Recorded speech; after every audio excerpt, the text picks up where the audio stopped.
जितने भी लोग डर रहे हैं उनके लिए खास करके गीत है कि आप लोग प्लीज ना डरिए। अपने देश में महान महान साइंटिस्ट है, इस रोग का कहीं न कहीं से इलाज मिल जाएगा और मिल रहा है, इसीलिए एंजॉय कीजिए। ये गीत सिर्फ मस्ती के लिए गाया गया है।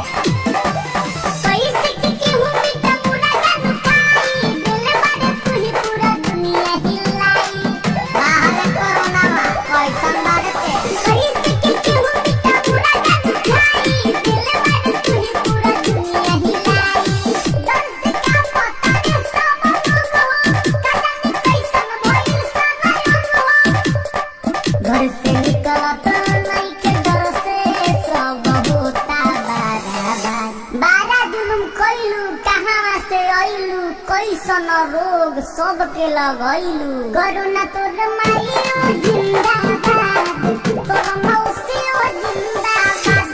कोरोना तोर माइयो जिंदाबाद, तोर मौसियो जिंदाबाद। कोरोना जुलुम पकड़ो तारू सबके बराबर।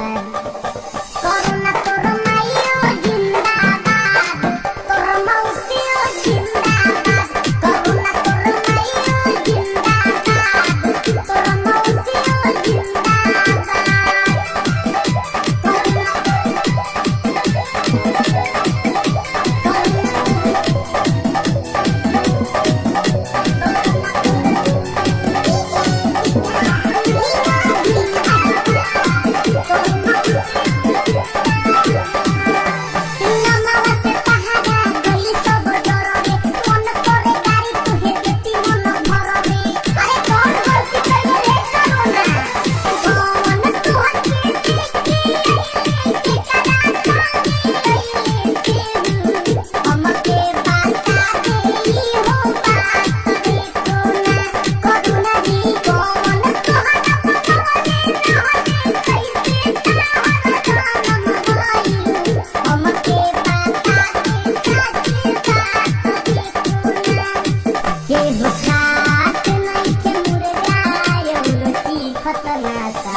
कुछ लोग के धइलू, कुछ के डेराइलू, आ कुछ लोग के मुर्गा के भोज जगइलू। कोरोना तोर माइयो जिंदाबाद, तोर मौसियो जिंदाबाद।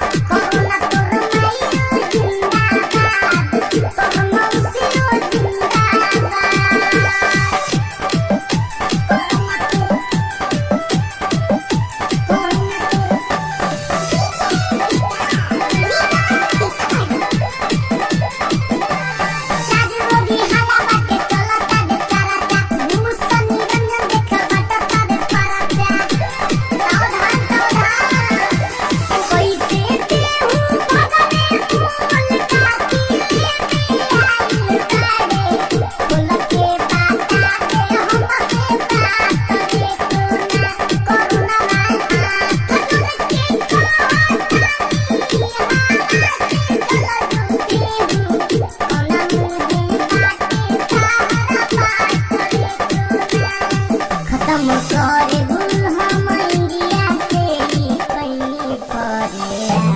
बहनी से मारे बा तोह के बहारे, आ जोर से धके तोह के उखारे।